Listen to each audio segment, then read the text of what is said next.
नमस्कार, news state देख रहे हैं आप। मैं हूं आपके साथ अजीत। और हरियाणा में चुनाव संपन्न हो गया है। ईवीएम में किस्मत कैद हो गई है, फैसला जनता ने कर दिया है। लेकिन अब हम आपको बताएंगे कि आखिर किसके साथ जनता गई, अनुमान फिलहाल क्या है। तो बड़ी और अहम खबर, हरियाणा चुनाव के लिए एग्जिट पोल के जो नतीजे हैं वो आने लगे हैं। रिपब्लिक एग्जिट पोल में कांग्रेस को फिलहाल बढ़त मिल रही है। भास्कर एग्जिट पोल में भी कांग्रेस को बढ़त मिलती हुई नजर आ रही है। शाम 5 बजे तक आज 61% मतदान हुआ है। उम्मीदवारों की किस्मत ईवीएम में कैद हो गई। 8 अक्टूबर को नतीजे आएंगे, लेकिन उससे पहले बीजेपी और कांग्रेस दोनों ही जीत का दावा कर रही हैं। शाम 5 बजे तक 61% मतदान हुआ है। मतदान का हिसाब ये बता रहा है कि लोग घरों से निकले और उन्होंने मतदान में भाग लिया है। और ये आपको बता दें कि रिपब्लिक का जो एग्जिट पोल है उसमें फिलहाल कांग्रेस को बढ़त मिलती हुई नजर आ रही है। कांग्रेस को ज्यादा सीटें मिल रही हैं, इन 90 जो विधानसभा की सीटें हैं। और भास्कर की अगर हम बात करें तो भास्कर में भी यही हालात फिलहाल नजर आई है। देखिए रिपब्लिक एग्जिट पोल आप देखिए, कांग्रेस को 59 सीटें यानी बहुमत मिलता हुआ दिख रहा है। बीजेपी को 21, आम आदमी पार्टी को कोई सीट नहीं मिल रही है। बीएसपी को 4 सीटें और जेजेपी को 2 सीटें फिलहाल मिलती हुई नजर आ रही हैं। तो ये हालात आपको नजर आ रहा है। और भास्कर एग्जिट पोल के नतीजे क्या कहते हैं? 44 से 54 सीटें कांग्रेस को मिल सकती है। बीजेपी को 19 से 29, आम आदमी पार्टी को 1 सीट मिल सकती है। बीएसपी को 1 से 5 सीट और जेजेपी को 1 सीट मिल सकती है। तो भास्कर का एग्जिट पोल ये बताता है कि कांग्रेस की सीटें ज्यादा आ रही हैं। और रिपब्लिक का एग्जिट पोल भी ये बताता है कि सीटें ज्यादा कांग्रेस की आ रही हैं। और आने वाले वक्त में कांग्रेस ये दावा कर रही थी कि हमें यहां पर बहुमत फिलहाल मिलेगा। लेकिन क्या होगा आगे ये तो तय होगा 8 तारीख को पूरी तरह से फाइनल नतीजे। लेकिन फिलहाल जो एग्जिट पोल आ रहे हैं उसमें कांग्रेस को बढ़त मिलती हुई दिख रही है। तमाम जो मुद्दे थे उन पर भी हम चर्चा करेंगे, उन पर भी हम बात करेंगे, अपने सहयोगियों से भी बात करेंगे, वरिष्ठ पत्रकारों से भी बात करेंगे। लेकिन फिलहाल जो 90 सीटों के एग्जिट पोल हैं वो सामने आ गए हैं और उनमें कांग्रेस को बढ़त फिलहाल मिलती हुई दिख रही है।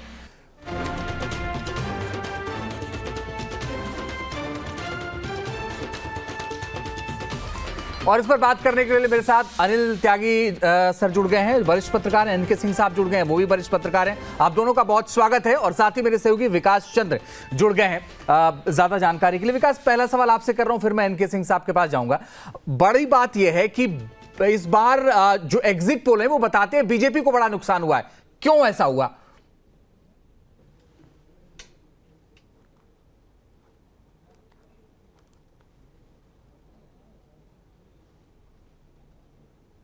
जो संघ की रिपोर्ट है वो 18 से 20 सीट की है। और बीजेपी ने जो अपनी सर्वे कराई, जो उनके कार्यकर्ताओं के द्वारा जो फीडबैक दिया जाता है, बीजेपी के पास अपनी एक व्यवस्था है जानकारी लेने की, तो उसके मुताबिक 26 से 32 सीटों आ रहे थे।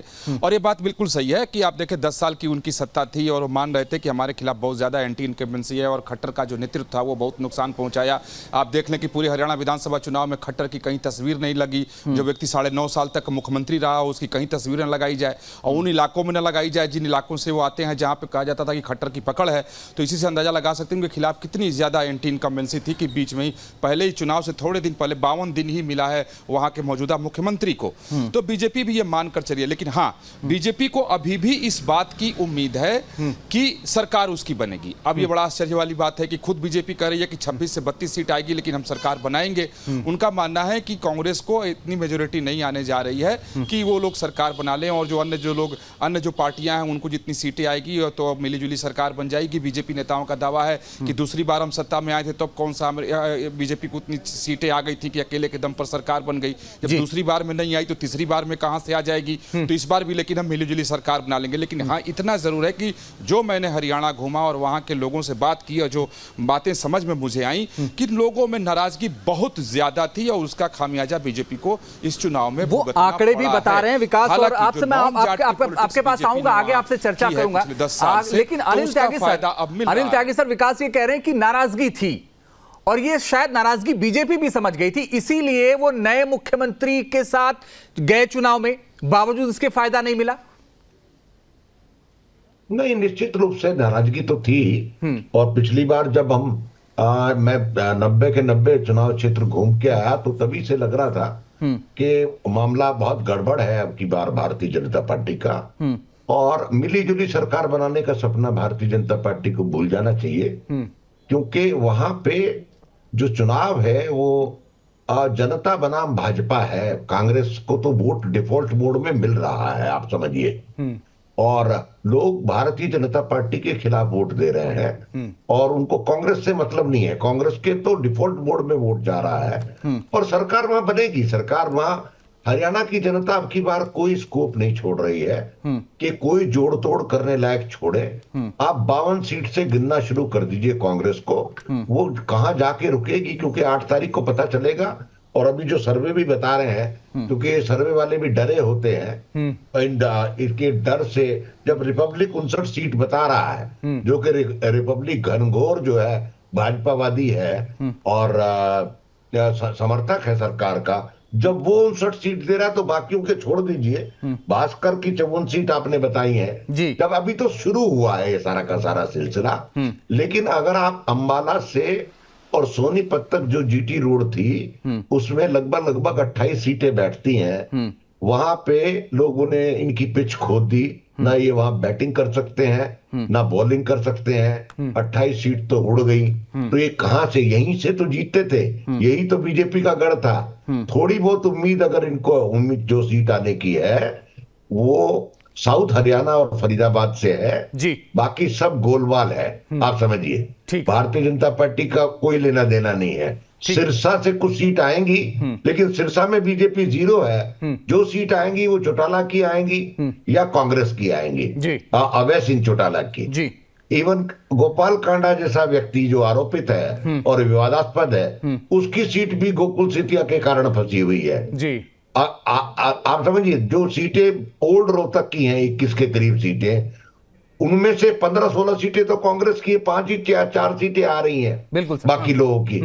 तो इस तरह से जब आप देखेंगे पूरे हरियाणा को, मैं आपको एक सीट गिरा सकता हूं, ठीक है सर, तो लगभग 65 का आंकड़ा बैठता है जी। अब मैं उसको कंजर्वेटिवली 10% की छूट दे रहा हूं जी, तो आप उसको शुरू कर लीजिए 52 से। 52 तो सीट कांग्रेस की बड़ी कंफर्टेबल आ रही है। ठीक है सर, ठीक है, ओके, आपके हिसाब से 52 आ रही है। एनके सिंह साहब, पूरे चुनाव में क्या मुद्दा पहलवान जवान किसानी था? और दूसरा, अनिल त्यागी सर कह रहे हैं 52 तो आ रही है कंफर्म है, आपके हिसाब से क्या लगता है आपको? देखिए, डेमोक्रेसी में एक बेसिक चीज होती है कि पब्लिक परसेप्शन, आप मैसेजेस क्या कम्युनिकेट कर रहे हैं उससे बनता है। अगर आपने 10 साल लगातार झूठ बोला है और बेरोजगारी को डिनाई किया है, और यहाँ तक डिनाई किया है कि अभी 4 दिन पहले गवर्नमेंट ऑफ इंडिया की एक रिपोर्ट आती है, उसमें कहा जाता है कि अगर भारत में सबसे ज्यादा बेरोजगारी कहीं कम हुई है तो हरियाणा में हुई। तो इससे नेगेटिव असर पड़ता है, क्योंकि भोगा हुआ यथार्थ जो है वो गुस्सा लाता है, ये झूठ बोल रहे हैं, हमारा बेटा तो बिना रोजगार के पड़ा हुआ है। तो अभी 4 दिन पहले मुझे हंसी आई देख के कि ये मोदी गवर्नमेंट फिर वही गलती कर रही है जो 2004 में कहा था इंडिया शाइनिंग, और सरकार हार गई, और हारी नहीं, अगले बार भी आती रही। तो हकीकत ये है कि आप डिनायल मोड में थे।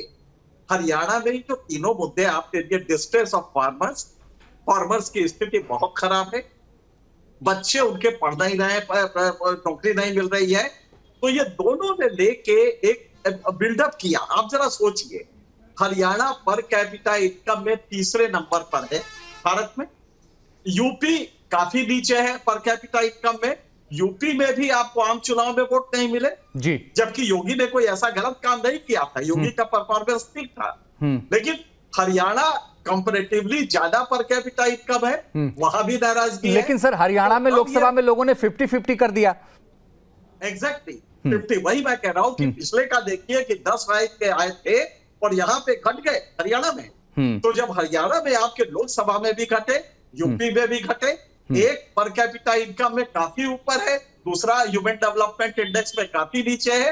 तो ये मोदी गवर्नेंस को आप समझना चाहिए कि अब आप झूठ का ये आवरण रख के अगर आप चाहे कि जनता को गुमराह करें तो 10 साल ज्यादा होते हैं। जी। पहले बार इलेक्शन में हो जाएगा, दूसरे में हो जाएगा, तीसरे में ये नहीं चलता है। बिल्कुल तो यहाँ बेरोजगारी एक मुद्दा रहा है, कुश्ती और महिलाओं का जो वो हुआ है, विनेश फोगाट का जो मुद्दा था, विनेश ये फोगाट, बड़ा जी। मुद्दा रहा है। और एग्रेरियन डिस्ट्रेस जो रहा है वो सबसे बड़ा मुद्दा रहा है। मुझे लगता है कि इससे अगर आप एक्सप्लेन करेंगे तो चीजें साफ हो जाएंगी। ठीक है सर, मैं आपके पास लौटूं। विशाल ठाकुर भी हमारे साथ जुड़ गए चंडीगढ़ से। विशाल, स्थिति तो पलट गई है और बीजेपी हैट्रिक नहीं लगा रही है एग्जिट पोल के मुताबिक। आप तो ग्राउंड पर थे, आप तो 90 सीटों को समझ रहे थे, आपको उम्मीद थी जो फिलहाल एग्जिट पोल में तस्वीर दिख रही है? देखिए, बिल्कुल जिस तरह से अगर हरियाणा की स्थिति को देखा जाए तो 10 साल के एंटी इनकम्बेंसी जो है वो साफ देखने को मिल रही है। किसान से लेकर जो है बेरोजगार, खिलाड़ी और खासकर जो पोर्टल बनाए गए थे, 300 से 400 पोर्टल हरियाणा सरकार ने बनाए थे। हर सुविधा को देने की बात तो यहाँ पर सरकार कर रही थी, लेकिन उन पोर्टलों में कई तरह की खामियां थी और लोग जो थे उससे काफी परेशान थे इन पोर्टलों को लेकर। एक बड़ी वजह यह भी है जो लोग जिससे नाराज थे। लेकिन जिस तरह से किसानों को लेकर जो नाराजगी थी पूरे हरियाणा में, हालांकि बीजेपी जब धरातल पर आती थी तो ये कहती थी कि कहीं पर भी एंटी इनकमेंसी नहीं है, किसान बिल्कुल खुश है। जिस तरह से जो संकल्प पत्र लेकर आए उसमें से 24 फसलों पर एमएसपी देने की बात कही और कहा कि लगातार हरियाणा में सबसे ज्यादा एमएसपी दी जा रही है। लेकिन जो जिस तरह से आंदोलन हुआ, किसानी आंदोलन जो सबने देखा दिल्ली में, अभी भी शंभू बॉर्डर पर जो है वो किसान बैठे हुए हैं, तो किसानों की नाराजगी जो है एक बड़ी वजह जो है वो कहीं ना कहीं भाजपा को यहाँ पर झेलनी पड़ रही है। बेरोजगारी एक बड़ा मुद्दा जो है वो हरियाणा में है और सबसे बड़ी बात यह है कि जिस तरह से खिलाड़ियों को लेकर जो है वो नाराजगी देखने को मिली हरियाणा में, तो कहीं ना कहीं ये सारा मुद्दे थे जो हरियाणा की राजनीति में अब बदलाव की ओर जो है वो बढ़ रहा है और शायद कांग्रेस इसको कैश करने में जो है कहीं ना कहीं कामयाब रही है। लेकिन सबसे बड़ी बात यह है कि जो छोटे दल है, आईएनएलडी जो बसपा के साथ यहाँ पर चुनाव लड़ रहा है, जेजेपी यहाँ पर जो है वो चंद्रशेखर के साथ चुनाव लड़ रहा है और आम आदमी पार्टी का क्या फैक्टर रहता है, ये देखने दिलचस्प रहेगा कि आखिरकार सत्ता की चाबी जो है वो किसके पास आती है। क्या कांग्रेस जो है वो बहुमत के साथ आती है या फिर कहीं पर जो है वो साथ का सहारा लेकर जो है आगे बढ़ती है। बिल्कुल, बने रहिए, हम लौट रहे हैं आपके पास। विकास चंद, आप ये कह रहे थे कि बीजेपी 21-22 शायद संघ का जिक्र आप कर रहे थे, आवाज उस वक्त आपकी कट गई थी।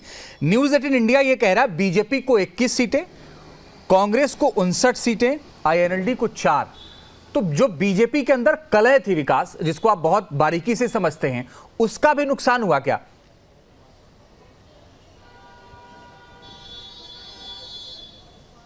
जी बिल्कुल नुकसान हुआ। आप देखें, जो आप आंकड़े की बात कर रहे थे वो संघ का है कि 18 से लेकर 22 के बीच में, यानी 20 का टैली उनकी तरफ से है। बीजेपी का कहना है कि 26 से लेकर 32 तक की संख्या उनके पास आ सकती है। ये इन लोगों का अपना आकलन है। लेकिन जहां तक रहा सवाल कि आप देखें कि चुनाव के अंत तक बीजेपी अपने अंदर के कलह को हरियाणा में शांत नहीं कर सकी। हाँ, एक डैमेज कंट्रोल करने में बीजेपी कामयाब रही कि जितने उसके कार्यकर्ता नाराज होकर प्रत्याशी बनकर मैदान में उतर गए थे या टिकट की दावेदारी कर विद्रोह कर अलग बैठ गए थे, उन लोगों में से बहुत सारे लोगों को बीजेपी समझाने में और मनाने में कामयाब रही और महज 8 ही ऐसे बागी थे जो मैदान में उतरे और वो चुनाव लड़े। आपका आंकड़ा अगर कांग्रेस में देखें तो वो 10 का रहा। लेकिन ये है कि भीतर घात बीजेपी ये मानकर चल रही है कि हुआ है, क्योंकि काफी उनके नेता और कार्यकर्ता असंतुष्ट थे और कलह बिल्कुल खत्म नहीं हुआ। और बात ऐसी है कि देखें कि यह कलह आखिर हुआ क्यों, ऐसी परिस्थिति ही क्यों आई कि वो बीजेपी जो अनुशासित कही जाती है, संगठन वाली पार्टी है, कार्यकर्ताओं की पार्टी है, उसमें इस तरीके का कलह क्यों? क्योंकि किसी भी तरह से बीजेपी किसी भी लेवल पे वहां मुझे कम से कम मैनेज करती हुई चीजों को नजर नहीं आई और जिसका नतीजा हुआ कि चुनाव में अब बीजेपी को खामियाजा भुगतना पड़ा। क्योंकि जिस तरीके से लोग आक्रोशित होकर आज वोट डाले हैं वो अपने आप में पूरी कहानी वो अपने आप में दिखाता है कि आखिर क्या है। विशाल ठाकुर भी हमारे साथ लगातार। लेकिन अनिल त्यागी सर, मैं एक बात आपसे समझना चाहता हूं। विकास अगर ये कह रहे हैं, मैं आता हूं अनिल सर, 1 मिनट मुझे दीजिएगा। विशाल, एक बड़ा सवाल यह है कि क्या कोई किंग मेकर की भी भूमिका में होगा इस पूरे जितनी पार्टियां हैं? देखिए, बिल्कुल जिस तरह से चाहे कांग्रेस की बात करिए आप, चाहे भाजपा की बात करिए, कई लोग ऐसे थे जो टिकट मांग रहे थे लेकिन उन्हें टिकट नहीं मिला और 30 से ज़्यादा सीटें ऐसी हैं जहां पर जो इंडिपेंडेंट हैं वो टक्कर दे रहे हैं, चाहे वो कांग्रेस के हों या भाजपा के। और जिस तरह से हमेशा जब आप अगर ग्राउंड रिपोर्ट में अगर देखोगे आप, तो हमेशा ये कहा जा रहा है कि जो निर्दलीय हैं ये एक बड़ा फैक्टर होगा हरियाणा की राजनीति में। दूसरी तरफ जो आईएनएलडी और बसपा का गठबंधन है वो भी कहीं ना कहीं ये दिखाने की कोशिश कोशिश कर रहा है कि 8 से 10 सीटें जो है आईएनएलडी और बसपा की यहां पर आएंगी और वो भी एक बड़ा फैक्टर होगा। आम आदमी पार्टी लगातार कह रही है कि कुछ सीटों पर हमारा प्रभाव है, हालांकि देखने को इतना नहीं मिला कि हरियाणा में उनका प्रभाव हो, लेकिन वो कह रहे हैं कि सत्ता की चाबी हमारे पास है। लेकिन यहां पर निर्दलीय एक बड़ा फैक्टर होगा, चाहे वो कांग्रेस के हो या फिर भाजपा के। और भाजपा की रणनीति इस तरह से है कि अगर 30 से ऊपर सीटें अगर उनकी आती हैं और उसके साथ निर्दलियों को जोड़कर या फिर जो दूसरी छोटे पार्टियां उनसे जोड़कर सरकार बनाने की यहां पर बात कर सकते हैं। लेकिन जो निर्दलीय है वो एक बड़ा फैक्टर जो है वो हरियाणा की राजनीति में आने वाले दिनों में देखने होगा। ठीक है विशाल, जो आपने सवाल उठाया है कि बीजेपी को अगर जरूरत पड़ी तो वो किन पार्टी के पास जाएगी, उसके पास ऑप्शन क्या होगा, मैं ये सवाल एनके सिंह साहब से पूछूंगा। लेकिन उससे पहले अनिल त्यागी सर, एक सवाल ये है कि अगर विकास चंद्र ये कह रहे हैं कि भाई बीजेपी में जो कलह थी उसका नुकसान हुआ बीजेपी को, तो कलह तो सर कांग्रेस में भी थी। शैलजा जी को लेकर के तमाम सवाल उठाए गए, कुमारी शैलजा की मतभेद हैं, भूपेंद्र हुड्डा को लेकर के सारी चीजें, क्या उसका फर्क नहीं दिखा या वो मैनेजमेंट करने में सफल रहे, हुआ क्या?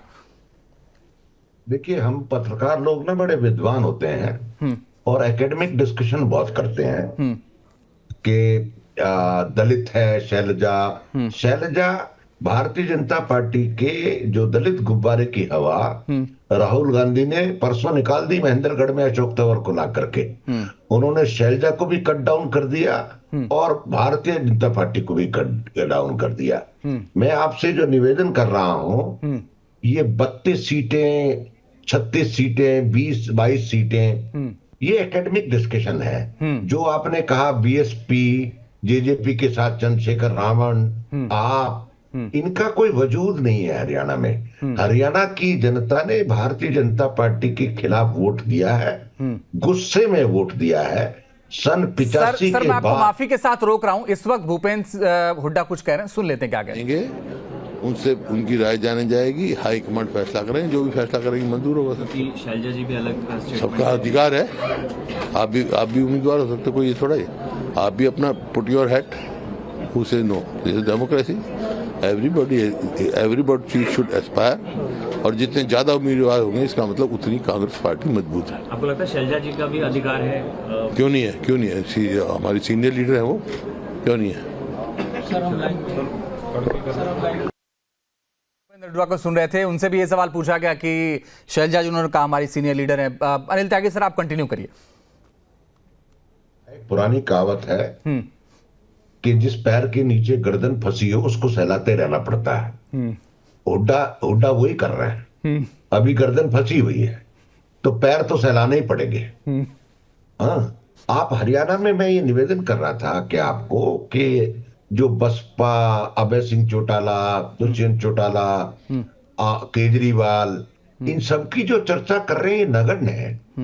ये सब लाए ही भारतीय जनता पार्टी के थ्रू थे, लेकिन भारतीय जनता पार्टी भूल गई ये एकेडमिक स्टेट नहीं है, ये बड़ी स्ट्रेट फॉरवर्ड स्टेट है। मैं आपसे जो जिक्र कर रहा था कि सन 85 में मैं देवीलाल के साथ पूरे 90 के 90 चुनाव क्षेत्रों में गया, ऐसी आंधी मैंने नहीं देखी। इसके बीच में हरियाणा में इस तरह का गुस्सा भी किसी के प्रति नहीं आया। मैं सन 85 के बाद 2024 में जनता का गुस्सा हरियाणा में भारतीय जनता पार्टी के प्रति देख रहा हूं कि आप सब कुछ हो जाए, भारतीय जनता पार्टी को विदा करना है। ये गुस्सा मैंने कभी सन 85 के बाद पहली बार देखा है। आप मुझसे कहेंगे 2004 में क्यों नहीं हुआ, 2009 में? गुस्सा नहीं था। लोग नरेंद्र मोदी के जो भाव विभोर प्रोग्राम था उससे मोहित थे, लोग वोट दे रहे थे। उन्होंने कभी खट्टर को वोट नहीं दिया हरियाणा में। और हरियाणा में आप ये समझिए बीजेपी का महल है, उस महल में सदस्य नहीं है, सब सदस्य आयातित हैं। ये कंट्राडिक्शन है बीजेपी का, आप समझिए। बीजेपी एक पॉलिटिकल कॉन्स्टिट्यूएंट दल है, लेकिन अपने लोग नहीं है उनके पास। उनके पास जो अपने 5-6 लोग थे वो तो खट्टर साहब ने निपटा दिए, उसी का नतीजा भुगत रहे खट्टर साहब। ये जो दर्शक अभी जुड़े हैं उनके लिए सर एक नई जानकारी आपने दी कि भाई 85 के बाद से ये नाराजगी पहली बार आपने देखी है और बीजेपी को लेकर के नाराजगी थी। इनके सिंह साहब, फिर वही सवाल है कि जैसा विकास कह रहे थे या विशाल कह रहे थे कि भाई अगर मान लीजिए जरूरत पड़ती है बीजेपी को, जैसा बीजेपी दावा कर रही है हम सरकार बनाएंगे, अनिल त्यागी सर तो सहमत हैं, उन्होंने कहा भाई कांग्रेस की सरकार तो आ रही, लेकिन अगर मान लीजिए 1% जरूरत पड़ती है तो ये कहां जाएंगे, किसके पास जाएंगे सबसे पहले? नहीं, ये वैसे इसकी पॉसिबिलिटी है नहीं, लेकिन बीजेपी के लिए या किसी भी पॉलिटिकल पार्टी के लिए ये कोई बार नहीं होता कि वो नहीं बनाएंगे। आपने देखा कि इस देश के इतिहास में कम्युनिस्टों के साथ भी बीजेपी ने पार्टी बनाई है, सरकार बनाई है। तो लिहाजा ये कोई टैबू नहीं है कि वो किसके साथ बनाएंगे, कोई ताजुब नहीं है। अगर आप चाहे तो बीजेपी आपको भी साथ ले सकती है, ये अलग बात है कि आपके लिए वो हाराकिरी होगी। तो ये इम्पोर्टेंट नहीं है। जहां तक इसका सवाल है कि कांग्रेस एब्सोल्यूट मेजॉरिटी लेके आ रही है, इसमें मुझे लगता है कोई बहुत ये दीवारों पे लिखा हुआ है और इसे समझने में हमें गलती नहीं करनी चाहिए। हाँ, इसकी एनालिसिस जब हम करते हैं तो दो तरह से होती है, मैक्रो एनालिसिस मतलब व्यापक एनालिसिस और माइक्रो एनालिसिस। माइक्रो में होता है कि इस कैंडिडेट की जगह उस कैंडिडेट को टिकट दे दिया होता है, इस जाति के लोग होते तो इस जाति का कैंडिडेट होता तो ज्यादा वोट मिलते।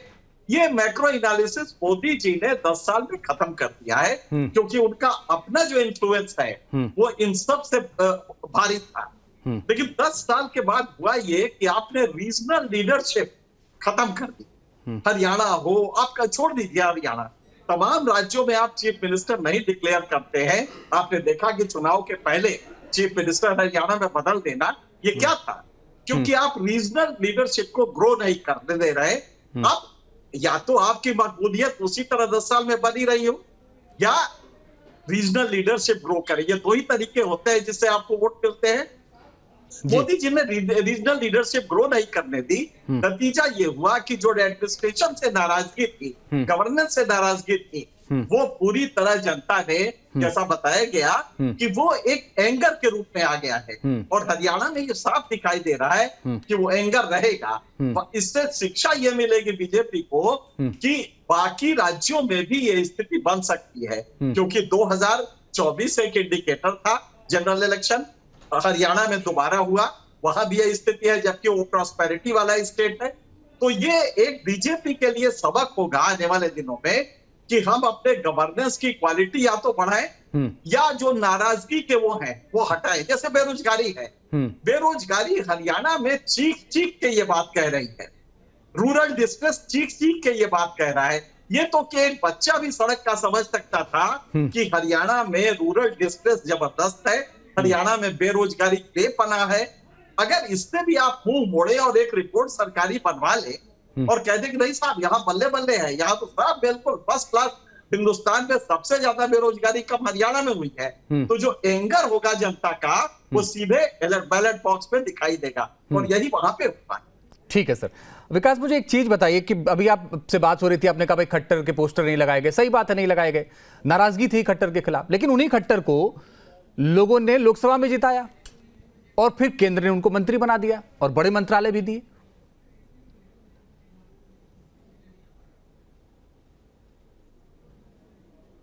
आपने कि खट्टर को उन्हीं लोगों ने जिता दिया और फिर आके केंद्र में वो मंत्री बन गए, ये तो राजनीतिक कह सकते हैं कि मजबूरी भी है। और लोकसभा के चुनाव का जो माहौल होता है और विधानसभा के चुनावी माहौल में काफ़ी अंतर होता है। और फिर आप चले जाएं ग्राम प्रधानी के चुनाव में तो उसका माहौल बिल्कुल अलग हो जाता है। तो हर जगह के जो जितने भी चुनाव होते हैं, लेकिन खट्टर से जो नाराजगी थी उसको लेकर के सवाल तो बनता है विकास की, भाई अगर इतनी ही नाराजगी थी खट्टर से तो फिर तो लोकसभा में जिताया ही ना। अगर आप जितने लोकसभा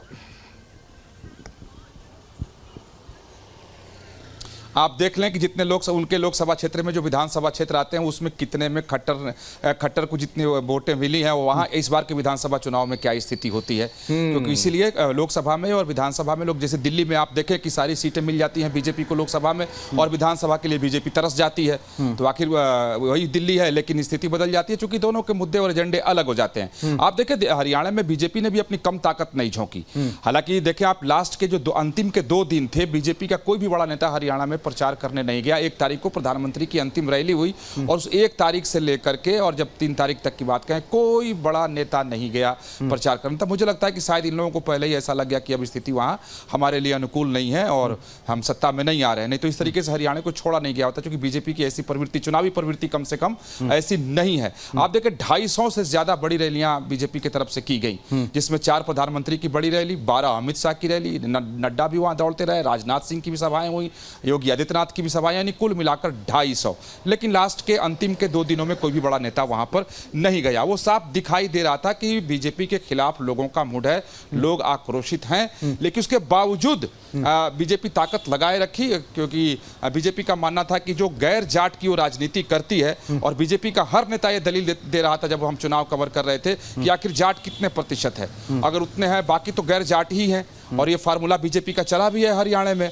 तो उनका कहना था कि हमारे वोटर जो हैं वो साइलेंट है, क्योंकि हर पार्टी अपना अपना दलील रखती ही है, अपने अपने हिसाब से दलील पेश करती है, अपने हिसाब से आंकड़े पेश करती है। तो बीजेपी के नेता भी पेश करते रहे, लेकिन बीजेपी के जो रणनीतिकार थे वो पहले इस बात को भांप गए थे कि इस बार हरियाणा की जो राजनीति है वो उनके अनुकूल नहीं है। ठीक है सर, मैं लौटूंगा आपके पास। मेरे सहयोगी मोहित राज दुबे भी जुड़ गए हैं, मैं मोहित के पास भी जाऊंगा, लेकिन उससे पहले अनिल सर एक सवाल आपसे है कि भाई बीजेपी के खिलाफ तो नाराजगी थी, उसकी चर्चा हमने कर ली, लेकिन कांग्रेस के लिए प्लस क्या था हरियाणा में, यह जानना जरूरी है।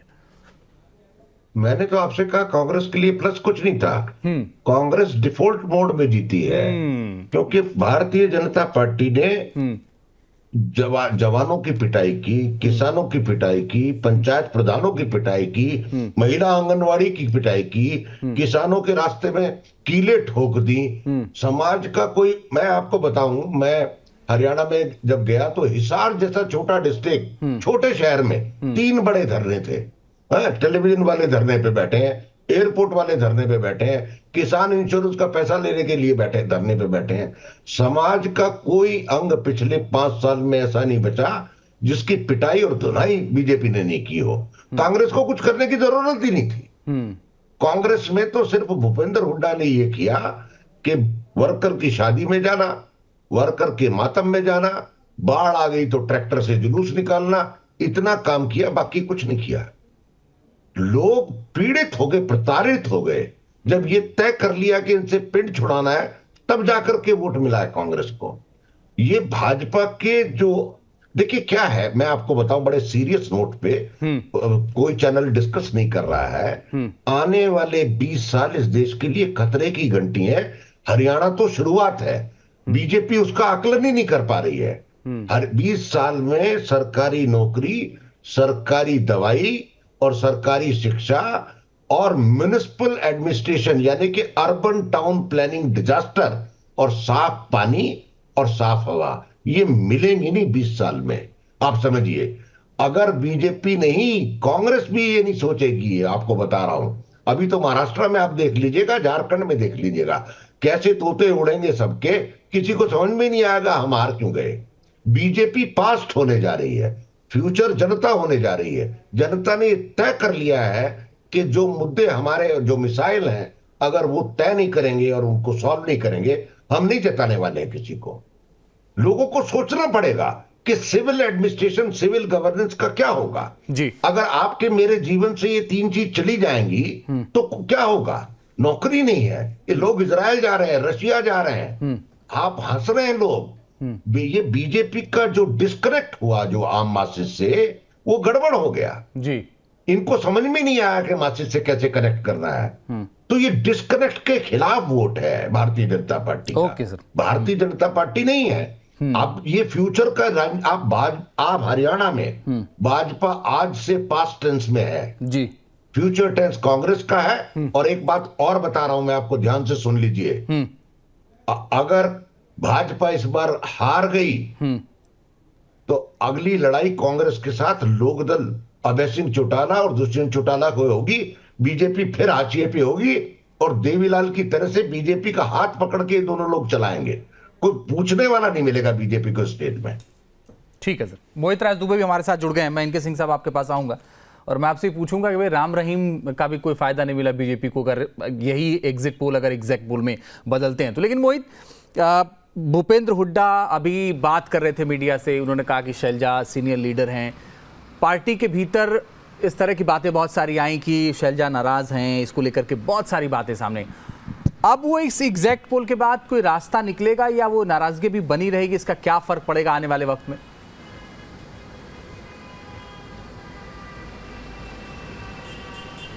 देखिए, बहुत महत्वपूर्ण आपने सवाल किया है कि क्या शैलजा अभी भी नाराज हैं। देखिए, आपको याद होगा कि 13 दिनों तक कुमारी शैलजा प्रचार में नहीं उतरी थी। 13 दिनों तक जब हमने उनसे बात की कि आप प्रचार में क्यों नहीं जा रही हैं, तो उनका कहना था कि जो रूठे कार्यकर्ता हैं उनको मना रही हूँ, उनमें हवा भर रही हूँ ताकि वो जाएं, ज़मीन पर उतरें और वहाँ पर जाके पार्टी के लिए काम करें। दरअसल टिकटों में जो बंटवारा हुआ था उसको लेके वो नाराज थी, चुनाव उनको नहीं लड़वाया गया, उसको लेके कहीं ना कहीं उनके मन में जो है दुख था। उसके बाद राहुल गांधी ने उनके साथ बैठक की, उसके बाद मल्लिकार्जुन खड़गे ने उनके साथ बैठक की। बैठक के बाद थोड़े हमें कह सकते हैं कि उनका मन जो है ठीक हुआ। उसके बाद वो चुनाव प्रचार में गई, लेकिन सबसे पहली सभा उन्होंने असंध में की थी। असंध में जहां राहुल गांधी गए थे, उनके इलाके में राहुल गांधी ने टाइम दिया था, वहां पर भूपेंद्र सिंह हुड्डा भी थे। वहां भी राहुल गांधी ने कोशिश की कि दोनों नेताओं के बीच जो भी मतभेद हैं, उन मनभेद हैं, उनको खत्म कर लिया जाए। उसके बाद जो है राहुल गांधी ने जब अंबाला से लेकर कुरुक्षेत्र तक यात्रा की थी, उस यात्रा में राहुल गांधी ने कुमारी शैलजा का हाथ पकड़कर, हुड्डा का हाथ पकड़कर दोनों को हाथ मिलवाया, ताकि जो मैसेज जमीन पे जाने वाला था या भारतीय जनता पार्टी जो लेके जा रही थी कि भाई इनमें तो गुटबाजी है, ये जीतेंगे क्या, ये हरियाणा को चलाएंगे क्या, तो उसको खत्म करने की राहुल गांधी ने पूरी कोशिश की। और देखिए जैसे अभी अनिल सर जो बात कर रहे थे, तो इसमें लौट रहा हूं और आपसे लंबी चर्चा करनी है इसको लेकर के, क्योंकि आप तो उन तमाम सीटों पर गए।